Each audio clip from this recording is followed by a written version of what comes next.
eu vou ler uma história, um conto de um livro de Ítalo Calvino. Eu já gravei, já publiquei um vídeo sobre esse livro. Ítalo Calvino escreveu 15 contos, um livro de contos, interligados entre si, né? 15 contos virando cartas de tarô, né?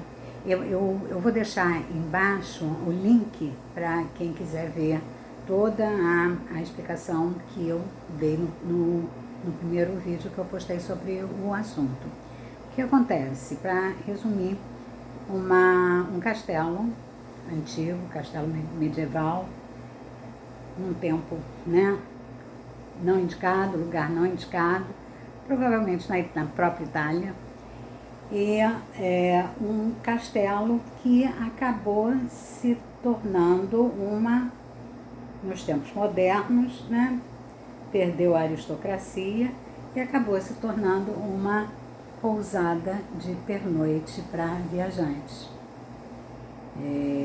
Uma pousada para uma noite com uma ceia, né, à noite, dentro de um bosque, né? Então, esse é o cenário dos 15 contos. Na realidade, não é um livro de contos, é um livro só, mas tem 15 histórias independentes. Então, é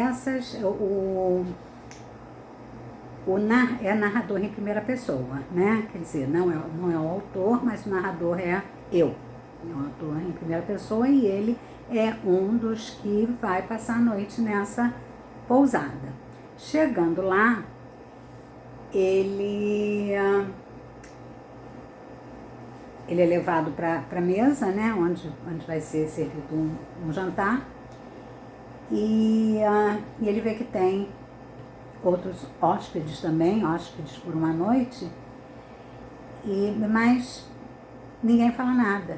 Parece que todos estão muito cansados, muito esgotados, e eles jantam todos em silêncio, todos esgotados. Ele até descreve o que houve, assim, os talheres no prato, são os sons de uma refeição, né? Os copos, vinho encostando, a garrafa de vinho encostando provavelmente na taça. Então são esses sons, mas ninguém fala absolutamente nada, como se quando o narrador em primeira pessoa, tentou pronunciar alguma coisa, ele viu que ele também não conseguia falar. Então, terminada a ceia, terminado o jantar, ele chama de estalajadeiro o taverneiro, o que estava, o anfitrião, né, da pousada, colocou no centro da mesa um baralho de tarô e deixou lá. Esse é um livro do Ítalo Calvino, final dos anos 60. E aí um deles virou uma carta, que podia ser, não me lembro, mas podia ser o Rei de Copas, ou podia ser o Cavaleiro de Paus, dizendo, esse aqui sou eu. E cada um, né, foi contando como chegou até lá e o que estava fazendo naquele trajeto, né? Qual era a jornada, sabe? Uma conversa social depois de jantar, né? Para não jantar e cada um dormir. Então, uma socialização em volta da mesa, cada um foi contando como foi para lá ou por que estava fazendo esse trajeto. E cada um contava a sua história virando cartas de tarô. E foram 15 histórias. Provavelmente havia lá 15 hóspedes. E cada história é como se fosse um capítulo. Então, ele dá nomes para as histórias, embora as histórias sejam do mesmo livro, do mesmo contexto.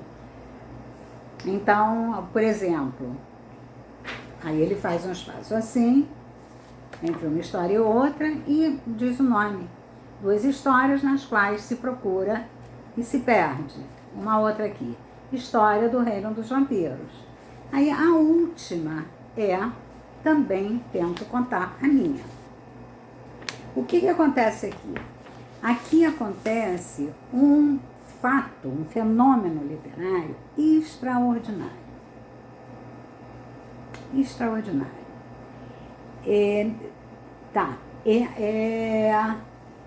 O autor, o narrador em primeira pessoa, o autor que não é, tem autor e tem narrador, né? Aqui o narrador em primeira pessoa, ele costuma trazer alguma visão de mundo do autor. Tem o narrador alter ego também. Mas aqui o que acontece? Também tento contar a minha. O narrador em primeira pessoa virou um personagem do livro. Quer dizer, além de narrador, ele virou personagem.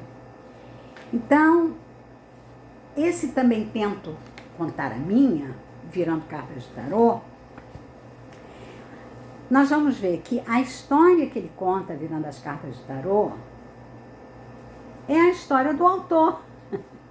Então, encontramos aqui um fenômeno literário onde autor, narrador em primeira pessoa e personagem são a mesma pessoa. Lindo isso, fantástico. Então, eu vou contar a história do narrador em primeira pessoa, que o narrador em primeira pessoa foi interpretando os tarôs dos outros hóspedes. Aí no finalzinho do livro, a última, ele diz: Também tento contar a minha. Então, eu, para ficar... Não vou contar, eu vou ler, mas é grande, é muito longo, então eu fiz alguns cortes tentando dar uma sequência e separei aqui as cartas, porque ele ele ilustra a história dele com as cartas. Então eu vou ilustrar o relato com as cartas que ele ilustrou aqui nas margens. Tá vendo? Olha só. Então vamos lá. Abro a boca, procuro articular a palavra. Seria o momento de contar a minha. A história que me trouxe até aqui. Uma série de encontros, que talvez seja apenas uma série de encontros frustrados. De início, devo chamar a atenção para a carta do Rei de Paus, na qual se vê sentado um personagem que, se ninguém mais o reclama, ninguém mais puxa para si essa carta, bem poderia ser eu.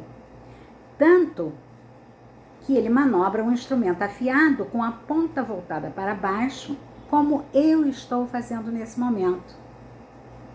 E, de fato, esse instrumento, se olharmos bem, se assemelha a uma caneta ou lápis bem aparado ou uma esferográfica, e se parece de grandeza desproporcional, um lápis enorme, será para significar a importância de tal instrumento que tal instrumento exerce na existência do dito personagem, que sou eu.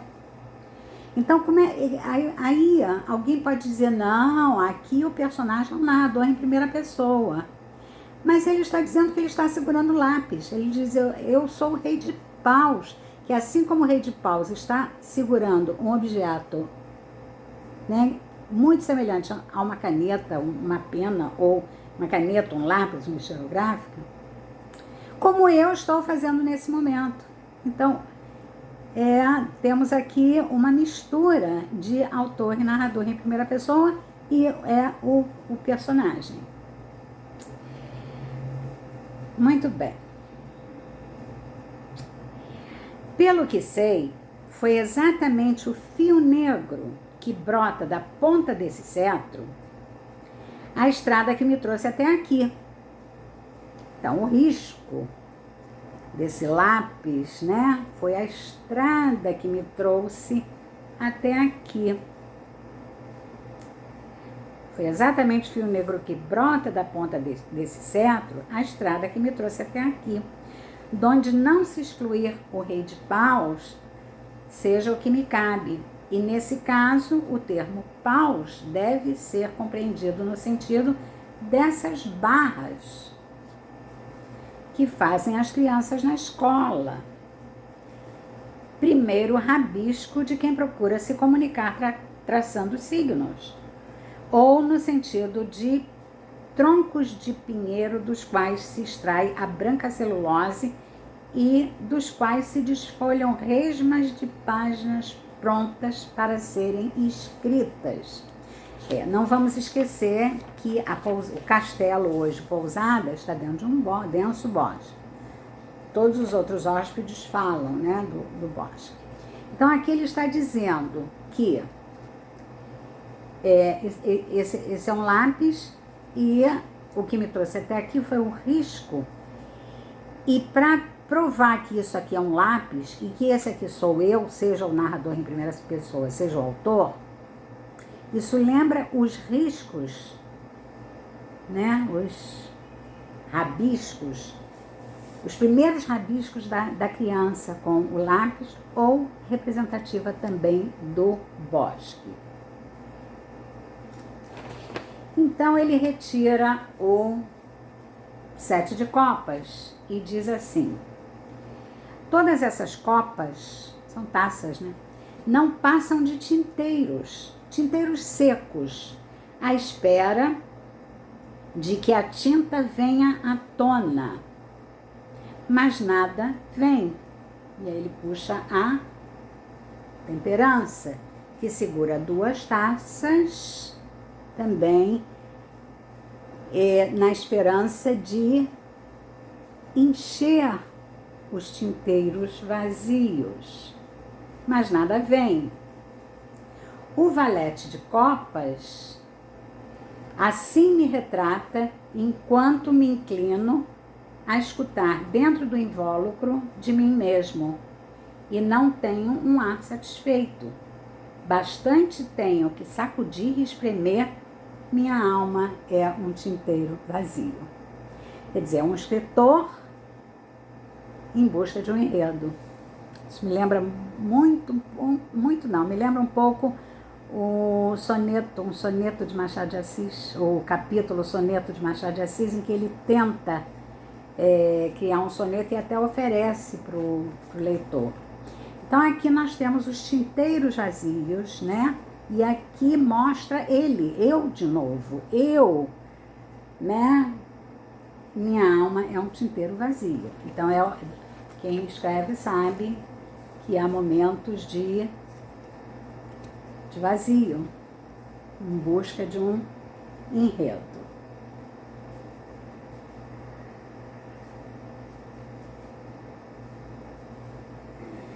Não, aqui ele dá um salto só. Tá. Aí ele diz assim: eu tô pulando partes. É muito prolixo. Só resta a quem escreve um modelo incomparável para o qual pender. Acho que deveríamos tentar ler nestas 2 cartas